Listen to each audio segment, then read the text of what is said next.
स्वदेशी आंदोलन से निकला पार्ले जी। दूसरे विश्व युद्ध में रहा ब्रिटिश आर्मी की पसंद। अब हर महीने 100 करोड़ से ज्यादा पैकेट बिकते हैं। भारत में नुक्कड़ के दुकान से लेकर सुपरमार्ट तक में बिकता है पार्ले जी। अगर आप भी हैं इसके फैन तो चाय बिस्किट लीजिए और सुनिए ये रोचक कहानी। साल 1929 की बात है। सिल्क के व्यापारी मोहनलाल दयाल ने मुंबई के विले पार्ले इलाके में एक पुरानी बंद पड़ी फैक्ट्री खरीदी। इसे उन्होंने कन्फेक्शनरी बनाने के लिए तैयार किया। दरअसल मोहनलाल स्वदेशी आंदोलन से प्रभावित थे। कुछ साल पहले वो जर्मनी गए, कन्फेक्शनरी बनाने की कला सीखी। 1929 में ही वो कन्फेक्शनरी मेकिंग मशीन लेकर भारत वापस लौटे, जिसे उन्होंने जर्मनी में 60,000 रुपये में खरीदा था। परिवार के 12 लोग के साथ शुरू हुआ काम। फैक्ट्री में 12 लोगों के साथ काम की शुरुआत हुई। ये सभी मोहनलाल के ही परिवार के सदस्य थे, जो इंजीनियर, मैनेजर और कन्फेक्शनरी मेकर बन गए। कहते हैं कंपनी के मालिक अपने काम में इतने मशगूल थे कि कंपनी का नाम तक नहीं रखा। लिहाजा समय के साथ भारत के पहले कन्फेक्शनरी ब्रांड का नाम उसकी जगह के नाम पर पड़ा। दूसरे विश्व युद्ध में सेनाओं की पहली पसंद बना पार्ले बिस्किट। पार्ले ने फैक्ट्री शुरू होने के 10 साल बाद 1939 में बिस्किट बनाना शुरू किया। उस वक्त तक भारत में मिलने वाला बिस्किट बाहर से आयात किया जाता था, इसलिए महंगा होता था। इसे सिर्फ अमीर ही खरीद पाते थे। बाजार में united biscuit, Huntley and Palmers, Britannia और ग्लासो जैसे ब्रिटिश ब्रांड का कब्जा था। पार्ले ने अपने बिस्कुट को आम जनता के लिए सस्ती कीमत पर लॉन्च किया। भारत में बना भारत की जनता के लिए हर भारतीय को उपलब्ध बिस्किट जल्द ही आम जनता में लोकप्रिय हो गया। दूसरे विश्व युद्ध के दौरान ब्रिटिश इंडियन आर्मी में भी पार्ले बिस्किट की भारी डिमांड थी। पार्ले ग्लूको बिस्कुट का पुराना विज्ञापन जिसमें बच्चों को टारगेट किया गया। 1947 में भारत को आज़ादी मिली। उस साल पाकिस्तान विभाजन भी हुआ और अचानक देश से गेहूं की कमी हो गई। पार्ले को अपनी ग्लूको बिस्कुट का उत्पादन रोकना पड़ा, क्योंकि गेहूं इसका मुख्य स्रोत था। इस संकट से उबरने के लिए पार्ले ने जौ से बने बिस्कुट बनाना शुरू कर दिया।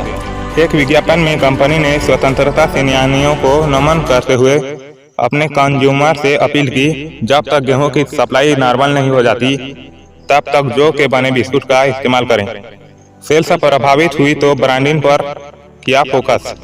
1960 के दशक तक कई अन्य ब्रांड ने भी ग्लूको बिस्कुट का लॉन्च कर दिया। इससे कंज्यूमर में कंफ्यूजन होने लगा और इसका असर पार्ले बिस्किट की बिक्री पर पड़ने लगा।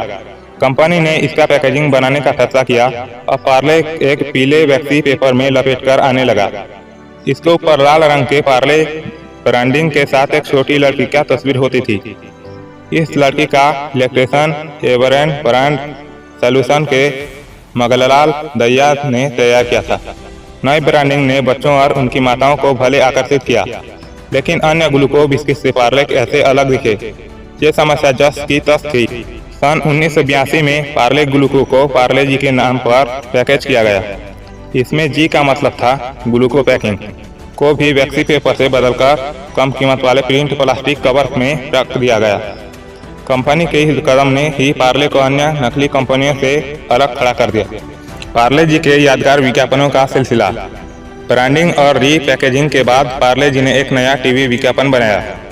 इसमें एक मोटे दादाजी अपने नाती पोते के साथ कोरस में गाते हैं, स्वाद भरे शक्ति भरे पार्ले जी।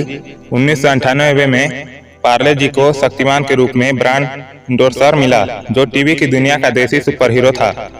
शक्तिमान की वजह से बच्चों में पार्ले जी के विज्ञापन काफी लोकप्रिय हो गए।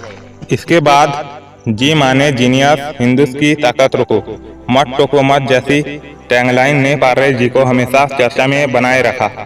पार्ले जी ने अपने विज्ञापनों में सामाजिक संदेश और नॉस्टैल्जिया पर भी फोकस किया।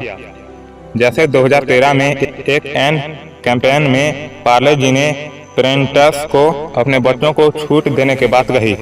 टैगलाइन थी कि कल की जीनियस। हाल ही में लॉन्च हुआ कैंपेन वो पहली वाली बात में नॉस्टैल्जिया को जीवन करने की कोशिश की गई है। पार्ले ने अपने मेन प्रोडक्ट्स को लो प्रॉफिट मार्जिन ही रखा, यानी बड़े स्केल पर उत्पादन किया और बेहद कम मुनाफा कमाया। इससे लोगों को यह बाजार में उनकी अपेक्षा से भी सस्ता मिला। पार्ले जी बिस्कुट ने जनता की सोच को समझते हुए कीमत बढ़ाने पर ज्यादा जोर नहीं दिया, बल्कि अपना मुनाफा बचाए रखने के लिए पैकेट का वजन घटा दिया। बाजार में मुकाबला करने के लिए पार्ले ने अपने मेन प्रोडक्ट्स के अलावा क्रैक जैक 2020 जैसे अन्य बिस्कुट भी बनाए। मैंगो वाइट पार्ले मेलोडी जैसी कैंडी बाजार में उतरी। आज पार्ले के पास देश भर में 130 से ज्यादा फैक्ट्रियां हैं और लगभग 50 लाख रिटेल स्टोर है। हर महीने पार्ले जी 100 करोड़ से ज्यादा बिस्किट के पैकेट का उत्पादन करता है। 21 से ज्यादा देशों में पार्ले प्रोडक्ट एक्सपोर्ट किए जाते हैं। बिस्किट की ये कहानी आपको कैसी लगी हमें कमेंट में बताइए। तब तक हम जाते हैं पानी में डूबकर पार्ले जी बिस्किट खाने। और हाँ, इसे उन लोगों के पास शेयर करिए जिनसे आपने कभी न कभी पार्ले जी शेयर किया है। अगले हफ्ते फिर मिलेंगे एक और भारतीय ब्रांड की कहानी लेकर। तब तक के लिए जय हिंद, जय भारत।